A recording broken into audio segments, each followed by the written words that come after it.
Hey Fish Fam, this is Nikachu, Merfolk Master. I'm here with my brother, and we are back in a new metagame with none other than Modern Merfolk. Oh yeah, and I am going to stick to the Simic route because I do believe in Simic. I believe in the power of Simic. That Simic is going to still be true in today's metagame. If you love to see Merfolk evolve as the modern metagame evolves, don't forget to like, share, comment, and subscribe to this channel. Before we get into our deck tech, we're going to thank our sponsors, starting with the manabase.com. And the MTG Jeff has got a rotation-proof Esper Hero deck in Standard. If you want to be able to play a deck that's not going to get wiped out by the rotation, you're going to want to check him out on the manabase.com. Your home base for everything Magic the Gathering. And we've got the MTG Mastermind. And if you want to learn from the minds of people that make top 8s and win GPs, just look at Simon Nielsen. Back-to-back GP top 8s with Hogak, wins the second one at GP Vegas. If you want to learn the insights of people like him before he's winning these events, you're going to want to learn at the MTG Mastermind. And I have new patrons supporting me on Patreon. Thank you all so much for supporting modern content and modern Merfolk content in Magic the Gathering, learning strategy from this YouTube channel. So I'd like to very much thank, starting off with Christoph Wagner. I'd like to thank Daniel Nichols. I'd love to thank Jeremiah Clifford and Jesse McMinn. Thank you all so much for your contributions on Patreon. So, it's a new modern metagame. So that's a new modern metagame. Oh my god, Stoneforge Mystic is unbanned. Faithless Looting is banned. Hogak is banned. All the archetypes are all shaken up. What's Hollow One gonna do? What's Mardu Pyromancer gonna do? What's Izzet Phoenix gonna do? And then, so what are we gonna do? What on earth what are we gonna do? Sky's the limit. The sky's the limit. But do you know what? The truth be told is we have no idea exactly how the metagame is actually going to shake out. We have no idea what's going to reach for the top. So the very first thing that I do is I don't do anything. I just play the exact same list that I had before, and then I take it as it is. This list did very well for me in the last month. I had an 80% win percentage. I did incredibly well both online and on paper. I'm very happy with the construction of this list. And you can see the deck tech and sideboard guide for this list a few videos ago. I'll probably post it in the description. If I don't, you just remind me and I'll post it there. So I'm very pleased with the construction of this list. So is there anything that we can automatically change? And I'm just going to say no. I'm just going to say no. I mean, in theory, maybe we should be taking out the Chalice of the Voids because the Faithless Looting decks, they're going to start to disappear, but maybe they won't. You know, maybe Izzet Phoenix, like I still think Izzet Phoenix is going to have a lot of game. Anyone who wanted to play with a tier 1 deck, they're just going to dump Izzet Phoenix, but anyone who really loved Izzet Phoenix, they're just going to play a replacement card. Like Faithful Looting. Like probably like Sleight of Hand as an extra 1-drop card, and their looting card is going to end up being Izzet Charm. So maybe we're going to still want Chalice of the Void for those matchups. New archetypes could show up. Like, I've already seen some Delver lists make 5-0, playing a lot of cantrips. That's where Chalice of the Void is going to shine. So, until I see how Modern is going to actually change, I'm not going to change anything because this is a pretty straightforward, powerful list. And I really believe this now, unless, like, a new great 1-drop is printed for Mono Blue, I think this is, like, the baseline Merfolk deck that I want to play. That, like, in terms of... I want to play Simic. I want to be in the Simic world. I want to play Kamena Speaker, and I want to play with Merfolk Mistbinder. I think that's the base level Merfolk deck that I want to be playing with. And situationally, I'll be pushed off this deck because of probably Blood Moon. Blood Moon is probably the key thing that will make me play Mono Blue over this. That's not to say that Mono Blue isn't playable. Mono Blue can still be competitive. We see all the lists out there that are still playing Mono Blue. That's fine. But I still want to play with something like this. And if I need to play with more grind, I can just add Silver Gill Adepts to it. It's not a problem. So let's address Stoneforge Mystic. What is the best way to beat Stoneforge Mystic? Well, in Legacy, it would be something like True Name Nemesis, but we don't have access to that in Modern. But the next best thing is going to be Lords. It's going to be Lords, and I'll tell you why. Because we aren't afraid of Batterskull. Batterskull is clunky and slow and easy to interact with. We can tap it with, like, Merfolk Trickster and, like, not even care about it. The card that we're scared of, and what the good Stoneforge, the good Stoneblade or Stoneforge Mystic players will look for, is Sword of Fire and Ice. Now, maybe people aren't as familiar with this card because this is like the secondary card that the Stoneblade decks reach for. But this is the more impactful card against Merfolk, and what it does is when it equips, it gives the creature +2/+2, gives it protection from blue and red, so now we can't interact with it with like Merfolk Trickster. We can block it with Commander Speaker, but it's not exactly the world we want to be in. But the point is, so we can't block it, and when they deal damage, they draw a card, and they get to deal 2 damage to target creature or player. Now, that's very important to us, because if we have only 1 Lord on the battlefield, they'll every single turn shoot the Lord. If we play a replacement Lord, they shoot the Lord. So what we want is we want enough Lords on the battlefield that when they start dealing 2 damage to the Lords, that it won't matter.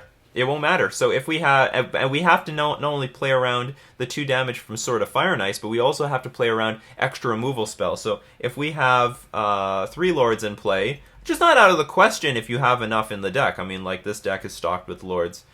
Then you can get out of range of the Sword of Fire and Ice attrition battle, because that card will just run away with the game if they deal too much damage. And what I also like about the Lord plan is that we can attempt to kill our opponent like super fast before they get anything going. So we've got that going for us as well. What else to say? Like, a lot of people are very excited for Abzan and Jund, but who knows? Like, Tron could just steamroll all of them. And a lot of people say, well, if you build the deck to beat Tron, you could build the Black-Green X decks to beat Tron. Well, that's very wishful thinking. In reality, Tron will be the one coming out ahead in those matchups. So, it's hard to predict exactly how the metagame is going to move.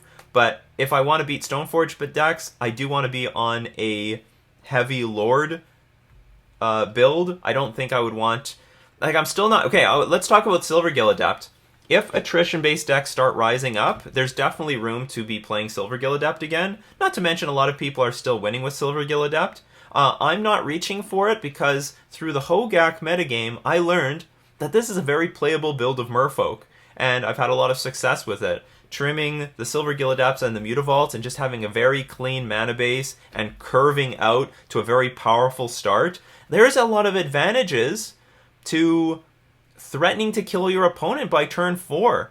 When you do that, your opponent has to like take a turn and say, well, I can't play this card because if I do, then maybe I'm going to lose next turn, so I have to take a turn off to try to deal with my opponent. So by being incredibly proactive, our opponent is immediately on the back foot, and they can't just curve out into their victory. So I like that about Merfolk. That's the direction I really like to take with Merfolk going into the future, if I can. If I have to. I mean, there's a lot of room to put Silvergill Adepts in here. You can just get rid of the Mare Regery, maybe some Tidebinder Mages, and boom, Silvergill Adept is back into the deck. But, yeah, so we get to see this whole deck in action, even though my decklist and sideboard guide might be, I wouldn't say obsolete, it would just be incomplete. It would just be incomplete, because there's probably going to be a new archetype showing up that didn't exist before, that now can exist now that we don't have decks winning on turn 2 and turn 3 on a consistent basis. Yay. Yay. Slow it down to turn 4, the turn that Merfolk can potentially win. So I do try to win with turn 4 with this deck.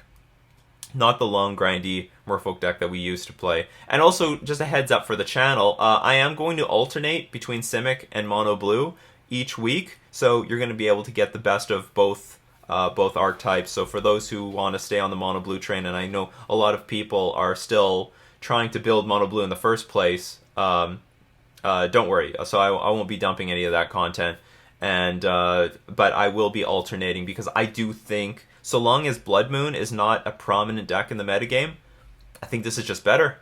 I just think this. I think this is just a stronger, more powerful version of Merfolk, and having access to Collector Roof is a very big deal, because our biggest problems are things like engineered explosives, walking ballista, and ensnaring bridge decks usually play with a lot of artifacts, and that can also help beat all the decks that are trying to run ensnaring bridge. These definitely could get replaced over time, could end up being dispels if there's just really not enough decks weak to Chalice. I'm not removing any of the Grafdigger's cages because I expect that Dredge is still going to be strong. Someone's going to make a Stitcher Supplier deck that with like Vengevines. The shell is still there. It's still there. They could replace Hogak with Prized Amalgam. And various other cards. So I do believe that other people are still going to abuse Stitcher Supplier in some way. But at the very least, Dredge is not going away, so I still want the Grafdigger's Cage. And not to mention, you still play against Neoform once every 30 matches, and it's still out there. Well, we probably have enough game against it with Chalice of the Void and Force and Negation, but Grafdigger's Cage says, no! You get the hell out of here, Neoform. Why did you even try?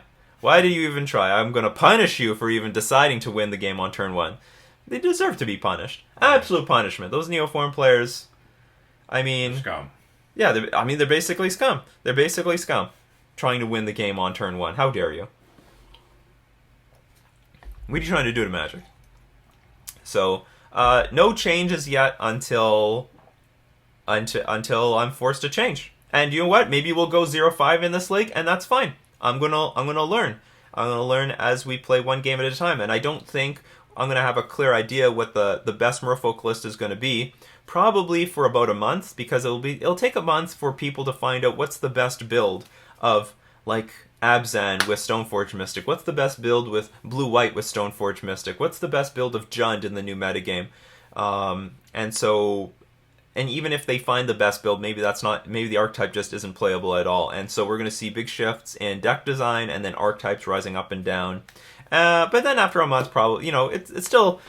The metagame converges relatively quickly. All it takes is, like, I don't know, a few busted decks to rise up and show that, hey, we're the big dogs around here. Everyone get the hell out of our way, and then people start, gravitating to all those things. If you want the Tier 1 deck, just wait a month. The Tier 1 deck is on the way. That's right. Here I am with my Merfolk deck. Me and my precious Merfolk deck. Always at like 0.5% of the metagame. But it probably should be like 2%. I gotta make a video about MTG Goldfish manipulating the... figures. Yeah, the figures. They're literally manipulating the figures. They got 3 categories for Merfolk. They got U, like just the letter U, which is stupid, Merfolk, and Merfolks. Why do we have to be split up 3 ways? Are you doing it for humans? You got the 3-color humans category? Humans and humaners. No, and 5-color creature deck. 5-color tribal. No, they don't do that for humans. They're doing it for Merfolk, which makes it harder for us to, like, get up there on the scale of playability. Maybe one other thing for Cabinet Souls is not necessarily necessary. You can play fetch lands and more breeding pools, and I think that's fine. So, one other thing, Tidebinder Mage could be Echoing Truth. Just in case, if Urza is really big, I would turn Tidebinder Mage into, like, the Urza War Prison deck. Or I guess it's not really a prison deck anymore, even though it still plays a little bit like a prison deck, but more of a Thopter Sword deck. I would turn Tidebinder Mage into Echoing Truth so you can bounce the Ensnaring Bridge from your opponent. Okay, that's it. Let's move into the League of the Unknown. We lost the die roll, but we do have a pretty good curve. I guess we've got a lot of, like, interaction here. We don't gotta worry about Hogak. Yeah, I guess this is a good hand for Hogak, really. Hogak is gone. Turn 1 Polluted Delta. Could Death Shadow make a reappearance? Oh, absolutely. Anything could happen. Anything could happen. Seems to know who you are. Well, here's my name. They said, "Good luck, Nika." Yeah. Great detective work there. Yeah.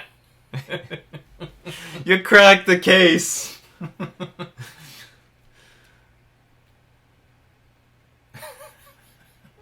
Now, if they said my name and my bank account number and my social security number, now we're talking.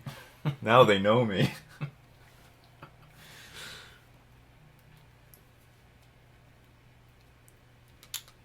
Oh, here come the Stoneblade decks. Oh no. Oh no, I don't know if this is a good Stoneblade hand.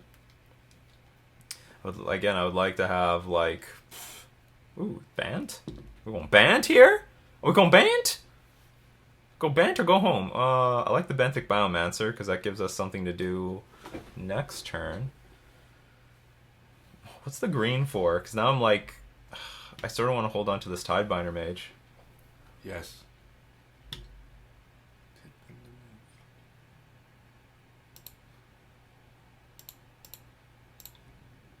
Maybe I shouldn't even play that. I'll attack for 1 and pass. If they have like Path of Exile, I don't want them to use it this turn. Maybe like I have no idea what I'm up against here. Not a damn clue. Prismatic Vista, snow covered. Faithless Looting. This is 5 color. This is 4 colors already. Ren and 6.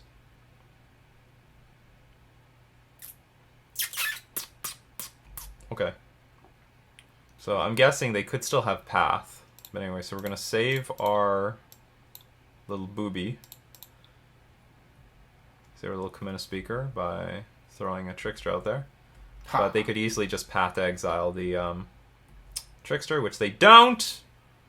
More Tricksters. So they can't have a removal spell? Or do you have something stupid like put target attacking creature on top of its owner's library? So we'll start by... I guess Kumana Speaker can go at Ren and 6, Trickster can go at them, and then if necessary we'll flash in another Trickster. something. Okay, nothing happened, so we'll play this. We'll play the Benthic Biomancer. Looks like a control deck. They Verdict here. I'm going to be very unhappy, but I don't know if this is a Verdict deck. I mean, it's got a snow-covered mountain in it. And I might start to be conservative with the number of cards I put on the battlefield. We have Tricksters in our hand, so that's good. I'll probably just pump up the Benthic Biomancer. We'll adapt it. 6 power on the board's not bad. Something nasty happens, we just go Trickster at end of turn. Still apply pressure to the battlefield. Looks like some sort of 4-color Planeswalker control deck. Anything's possible in Modern these days. Especially now. Yeah. It's 2019. Every genius is at the drawing board right now trying to think of something new. Probably. So what is this? Hunt Master of the Fells. Trickster will make sure work of this piece of garbage. Hopefully. Also, you could tap him down Tidebinder. He's green and red. Yes. Okay, so how do I do this? Okay, so here's the deal. I need to play something on my turn, and I do want it to be a Lord, but then they can always pass. Oh, but I can Trickster the Huntmaster with the thing on the stack on my upkeep. I could do that. And I do have a Trickster in my hand. Okay, so let's... Yeah, I have 2 of them. Okay, so let's play this Merfolk thing. They're not going to be able to block anything because I'm going to play Lord of Atlantis next turn. Boop.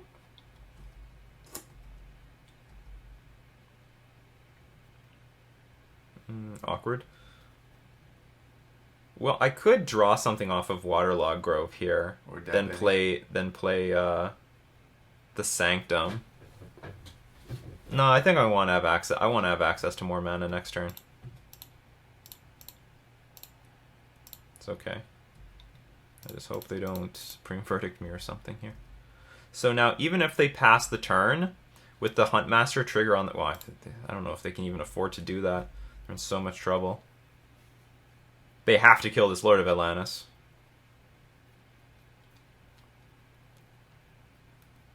Well, there's a world where they could do that, I guess. In a world. They could pass, try to shoot Lord of Atlantis, and then try to deal with my board. But I am just going to Trickster the Huntmaster of the Fells while the ability's on the stack.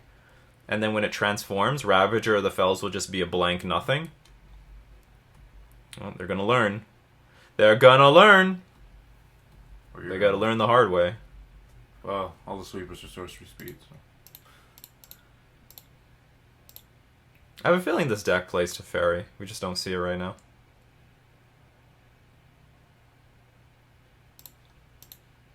Ha! Hiya! Do they have... They do not have Cryptic Command mana.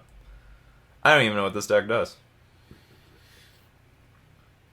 Okay, something's happening now. Something's happening. You're gonna give hexproof to this? Lightning Helix. Eh, that's something.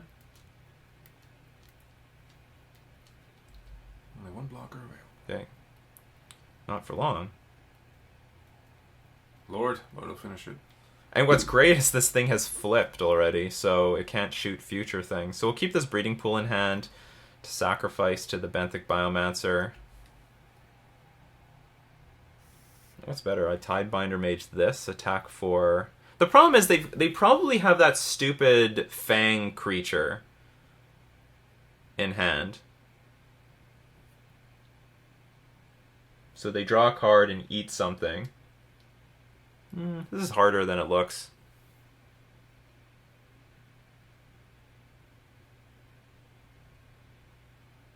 I can attack for 7 damage at most. Well, let's just do that.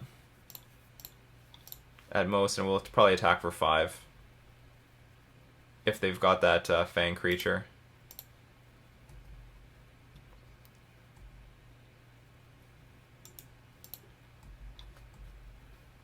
Now, here's a curious thing. Does this Ravager recognize if a player casts 2 or more spells last turn? I guess it will. It's going to reflip, because I did play 2 spells this turn. Holy cow, they just took it all. He hasn't got what you think he got. So they're going to gain some life, go to 4, make more wolves, and they don't have a blocker. Then they're going to pass.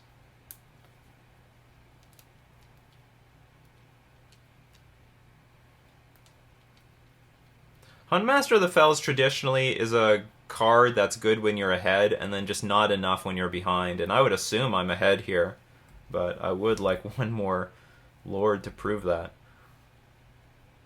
Oh, what the hell's going on here? Oh, you have a second Huntmaster of the Fells? Is it legendary? What does this mean? It means you can block it. I do want to block it. Like, if they don't play anything at all, something's going to get shot down to death. So what if you play a second Huntmaster of the Fells? You have 6 creatures, 6 life. Okay, I'll just take the damage. I have no idea what's the danger of this. I don't know. Maybe I'm going to face Anger of the Gods. I'm not sure. Anger of the Gods would be a beating here. He's double right for that. Please don't tell me there's Just some... Sky Sentency. Bring to light. Okay, for 4 colors. I guess it's got to be a sweeper. Supreme Verdict. Well, that's not pleasant. Gets rid of his side, though. I guess. We didn't get to adapt Benny. You still draw another card. I might as well, just in case we draw a 1-drop here. I'll play it. I do not draw a 1-drop. You do filter, though. I didn't filter either. Okay, pass. If it's this a Huntmaster, that would be really bad. Okay, so it's a Ren and 6. It's not the most evil. Could be a lot worse. Our opponent has a lot of cards in hand. Like, they didn't really play anything.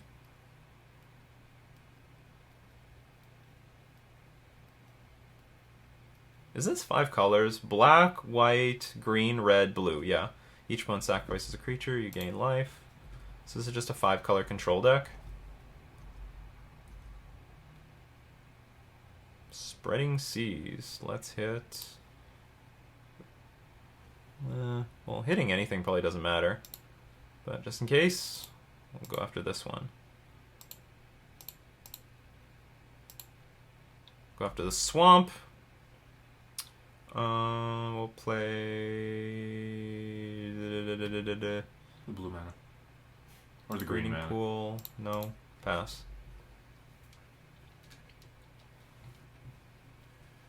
Well, if I knew they had Bring to Light, I would have been more conservative with my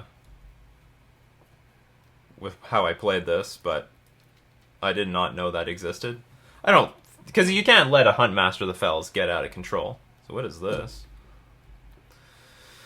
When enters the battlefield, create a Create Voya, friend to elves, a legendary 3/3 green and white wolf creature token. Whenever a wolf enters the battlefield under your control, you gain 3 life, and that creature fights up to. Okay, we're about to like really lose horribly from here, especially if there's another Hunt Master of the Fells on the way. Wolves. Wolves, yes.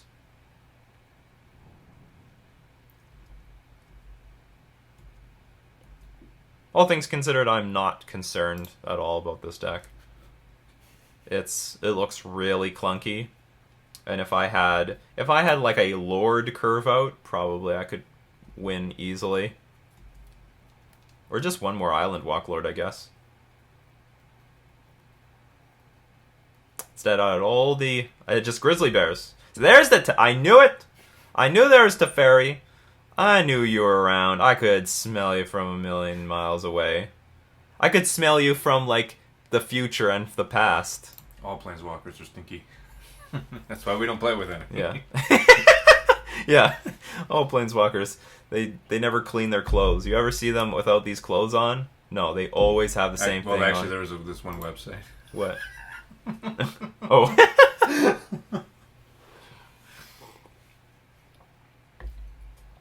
So what do we do now? Probably just lose. I mean, we're just buried under card advantage here. Modern is now about card advantage. Well, I don't know about that yet. We have to wait and see. Okay, so we will start with this. Teferi can bounce permanents. So the deal is we're like super far behind. I'm just going to attack our opponent and hope that's enough to win the game. Like, attacking Teferi, attacking Wrenn and 6 doesn't look that good.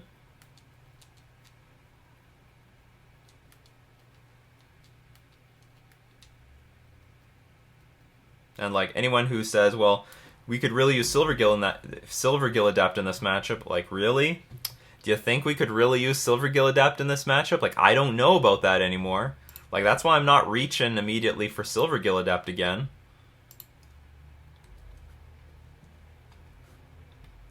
I don't know how this deck is going to sideboard, but I mean, like, I assume that we should have, like, a very good game, because everything's 5 colors. Well, maybe the 5-color thing isn't a big deal, but the clunky aspect is a big deal.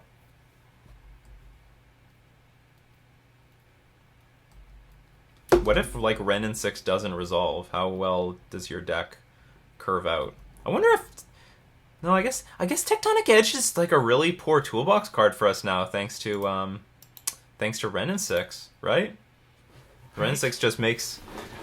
Well, at least the green-red players, like, they have infinite lands. We need now a Tectonic Edge that exiles the spells away. So we want Deprive. We actually don't want many cards. We might want Spreading Seas for just to cut them off mana. But it doesn't look like their deck is, like, super hungry on mana. And, like, even if we cut them off double white, they can still play Bring to Light. Harbinger looks very poor. I don't know. I guess I'll bring in Spreading Seas. But they already have... Good. Is Chalice of the Void on 2 useful? As long as you can get a Cavern.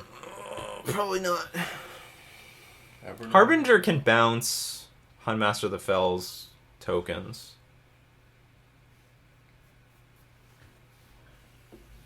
I don't know. We don't really have a lot of resources for this matchup, but I don't feel like I need a lot. I feel like what I want is just a nice... Lord. Ether Ball would be good to just play around that one sweeper that they have. Yeah, I like it. I'll keep it. It could be a little bit better. Like, it could have used some interaction, but it has a potential turn. Like, I guess it depends on how many removal spells they have, but on the play, this looks pretty fast. If I can get to the 3rd land, it'll be important, because playing like Benthic Biomancer is going to be good.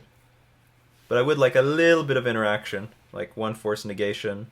One Force Negation or Ether Vow would look really good here, because then we can easily rebuild after a sweeper.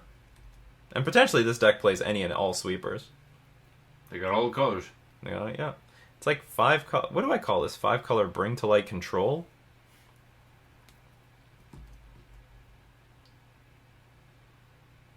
Okay, let's throw the expendable lord out there. So if they play Path to Exile on Mistbinder, whatever. Goodbye. We haven't even seen a single path. It's interesting. Snow-covered plains. They can't play Wrenn and 6 off of that. We do not have Island Walk at the moment. And Schnicks. Lightning Helix. Our Lord. Oh, there we go. No, yeah, I'm going to play this over playing 2 more Benthic Biomancers. It makes sense. Well, I hope it makes the sense. I need something to pitch to this Force and Negation. Getting better. I think.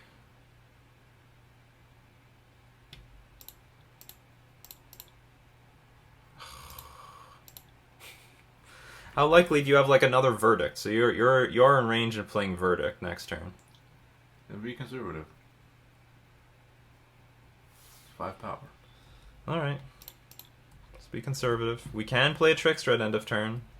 We can do that. We can also Force Negation something big here. Play Trickster. Arkham's Astrobade, that's fine. Everybody plays this card. Yes. They got Snow-Covered Island in play, so that's good. Just shot himself in the foot.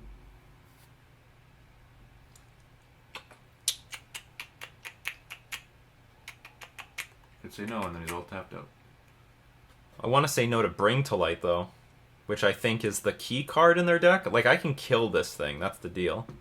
So I think I will, at this point, play the Merfolk Trickster and then let Teferi figure out what they want to do.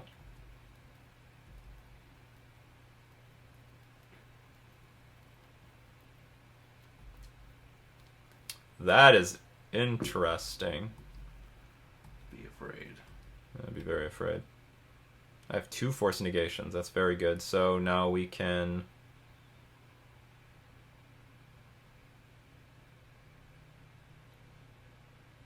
Three at him, 2 at the fairy.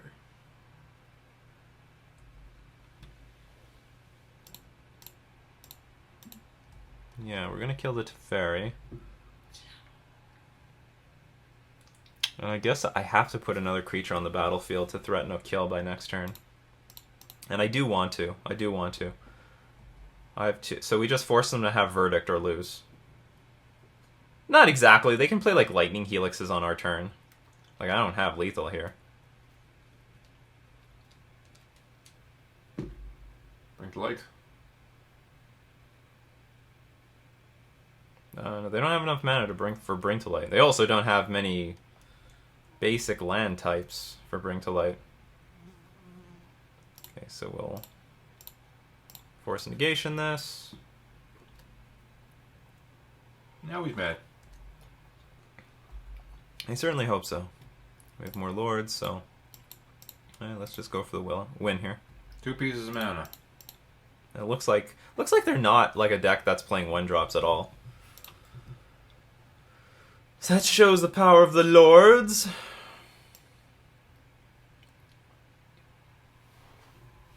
How does Bring to Light work? Does this shop stop Bring to Light? Players can't play spells from graveyards or libraries. No, I think it's you search your library for a card and then cast it. How does Bring to Light work? Bring to Light. I think I asked a judge about this once. And then they were sort of like, well, I mean, they didn't say read the card, but okay, search your library for a creature, instant, or sorcery card. Oh yeah, it says exile that card, then shuffle your library. You may cast that card without paying its mana cost. So you're actually casting it from exile, not the library. That's the problem. Yeah, they sort of the judge sort of smiled at me. I mean, they said they smiled. They weren't being mean about it or anything, but they had this sort of attitude of like, you know, If you read the card, you would have got the answer. Sometimes you should just read the card before you ask a judge. It's true. You can save the judge's time. Judges are super taxed on time. Get the fly out of here. Where's Chubby Meatball? Chubby Meatball, there's a fly in here. This is a zero. There's like 0% flies in this place. So I can't use anything. I guess one good thing about Harbinger is I can flash it in. That might be worth more than Spreading Seas. No. I actually like that. We will play with Harbinger. That has to be better than Spreading Seas. Oof can shut off the Astro Blade. Anyway, that's a little bit too ambitious. It's a bit too ambitious. We can do better. We want our Vial to work. Yeah, this is good. I'm not going to complain. We're on the draw, so like their clunky removal suite of these 3 mana make people sacrifice creature things are going to be slow. Well, they're going to work because they're on the play. Turn 2 Lightning Helix is going to work.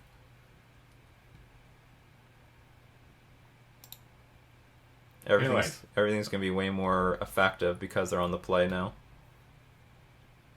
I think their deck has a serious problem on the draw because it's very clunky. Oh, do I even want to play this Benthic Biomancer? Yes. I guess so. We have 2 Force Negations, though. Well, we could get to the point. I mean, I could play Merfolk Mistbinder, and if the board is untouched, then I could just wait to play. I can wait to play the Force Negations for 3 mana instead. I really wish I drew a blue card there.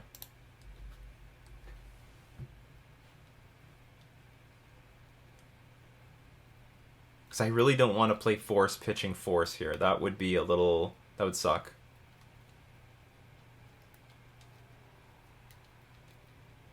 Each player sacrifices a creature, you gain 4 life. Okay, I'll let that resolve because I'd rather have a Lord of Atlantis on the battlefield than Benthic Biomancer. Okay, Mutavault's not bad.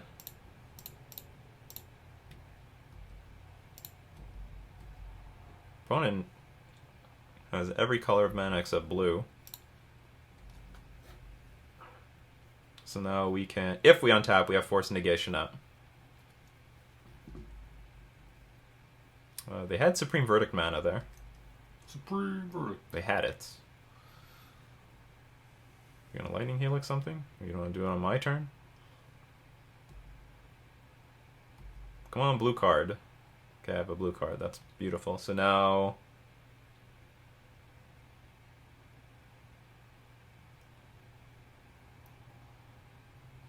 yeah, this is attack for 6. Not going to attack with the Mutavault because I really want to use this Force of Negation. I want to hard cast it. I don't want to pay 2. Oh, I don't mind that either. We can sacrifice... do we want to sacrifice? Yeah, I think we want to sacrifice the Mutavault. I don't mind exchanging this.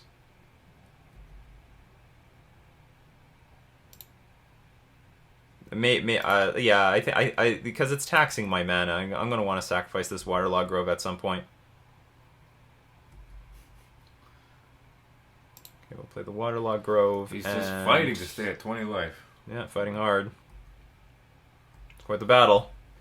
So now we can start really leveraging these Force Negations, and I won't play this Trickster until they play a Sweeper, or unless I'm threatening to win the game the very next turn.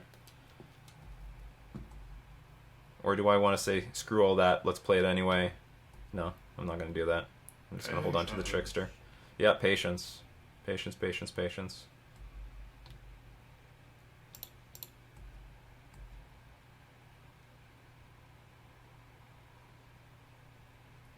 You got another one of these things? Abrupt Decay, okay. Maybe I should play the Trickster. Well, no, I don't mind my line.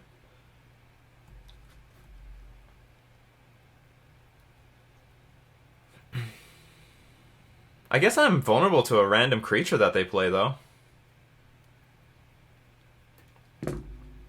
Hell no. Are you kidding me? Are you kidding me? Get out of my neighborhood. Okay, so they're down to 1 card. We're doing a good job grinding them out. Blow. Blow card. I wonder, did they remove their creatures? Like, they're clunky as hell. But, I mean, Huntmaster is fine in this matchup. That other one seems like too much. 5 mana for something that puts a 3/3 creature in play. And gains them life. For every wolf. It's not bad. They have to survive to that point. Which they would in this game. 2 Kaya's Guiles. Oh, you gotta be kidding me. This is awful. Sacrifice it for a creature. When do I play it? I guess I'll play the Vial immediately. Especially since I have 2 Groves. Yeah, you got 4 pain lands in this build. So, default plan is play Trickster at end of turn, crack a Grove. Oh, he's going for wide. He's going big. Going big. Go big or go home. Supreme Verdict on 1 creature. Bring to light ally, so we can force negation this. You got only 1 card left in hand. Yep. Might be another bring to light. That'd be pretty scary. See, that's the thing. You don't need to 2-for-1 yourself with force negation. You just be patient. Cast it for 3 mana, get the full value. Don't 2-for-1 yourself.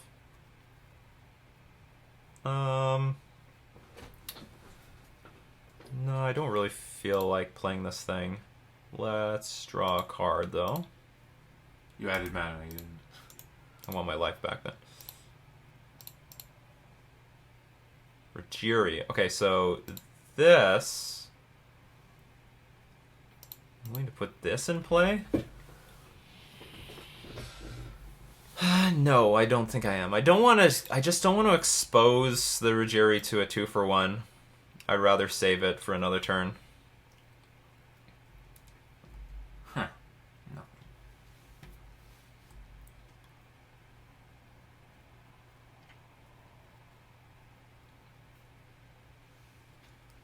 It's probably waiting for you to build your board so you can use that Supreme Verdict. You're true. It's so true. It's so true. Let's play the Trickster anyway. We probably have some sort of stupid removal. What is this at instant speed? Holy crap! This is big. Huge. Sphinx's Revelation. Oh, we got a lot of things here. Each opponent sacrifices a creature. How does this card work that they paid 6 mana for it? I don't understand. So each opponent sacrifices a creature, exile all cards from each opponent's graveyard, create a 1/1 white and black token, whatever, and exile all cards. So you gain some life. And you create a token. They get a token. La-di-da. Which is about to lose flying. So what did they gain for? Like how Yeah, much they gain life? 4 life. They gain 4 life? Is that it? Entwine 3. Choose all if you pay the entwine cost. Great. Exile all cards from each opponent's graveyards. Okay, so we're still attacking. We're still attacking. Oh, that's late.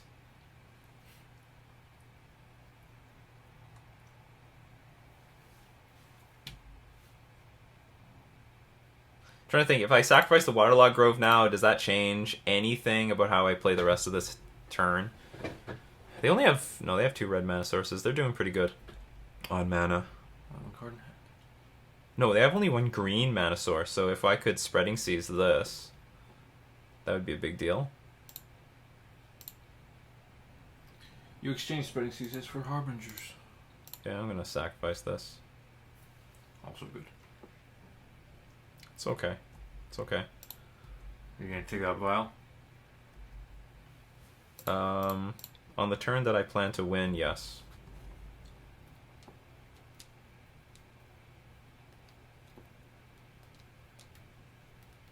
I'm glad these Kai's Guiles cannot actually target anything.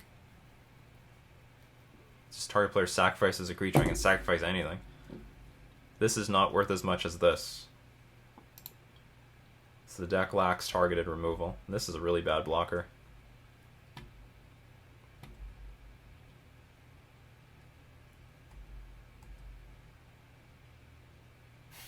You gonna do it? No. Not so brave. Fool. So we're gonna keep it on 2 for a little while. Do I win here? No. 4, 8, 11. It's not winning, so. Winning. Winning. Okay, so next turn is probably the winning turn. You either got it or you don't. Because even if they were to play Bring to Light Scapeshift here, that's when I play Merfolk Trickster at end of turn, Lord of Atlantis at end of turn, play Rugiri, and attack for 7 and win. Yeah, so they're about to play a sweeper. That is the sweeper move right there. So they have to gain life with the sweeper though, or else it doesn't really matter. Yeah, so okay, so we win. We got our opponent down to. Let's do this at end of turn, even though it doesn't matter. Let's tick the vial up to 3. It's a celebration time. No, looks like it's been seeding. No, it's not yet. He thinks there's a chance. No, there's no chance. Yeah. Here, let's. Just for maximum. Let's tap our land for style. This is called the ultimate tap out victory. We tapped out. There's a lot of websites about being tapped out. Boom! Yeah, like UFC. We got him. So anyway, this is not... I don't think this is a representation of the new metagame. This is a representation of the leagues being merged. I don't... It's like a 5-color control deck. It's a bit ambitious. Well, do you know what? I don't know. We were up against that Soul Herder deck. That ended up being a real deck. So maybe this is a real deck. I mean, this felt like something easy for us to beat, but maybe a lot of other decks have a lot of trouble against this. You know, burn decks don't want to see the life gain. Graveyard decks, which are still going to be around, don't make no mistake, Dredge is still going to be around, are going to hate that Kaya's Guile card. Exile your graveyard. They don't want to see that. So anyway, maybe this deck is a lot better than I think it is. It just was a poor matchup for them. But that's going to be it for today. We're going to thank all my patrons for supporting me on Patreon. We're also going to thank themanabase.com and the MTG Mastermind for being our sponsor. This has been Nikachu with his brother, playing with Simic Merfolk in Modern. 1-0.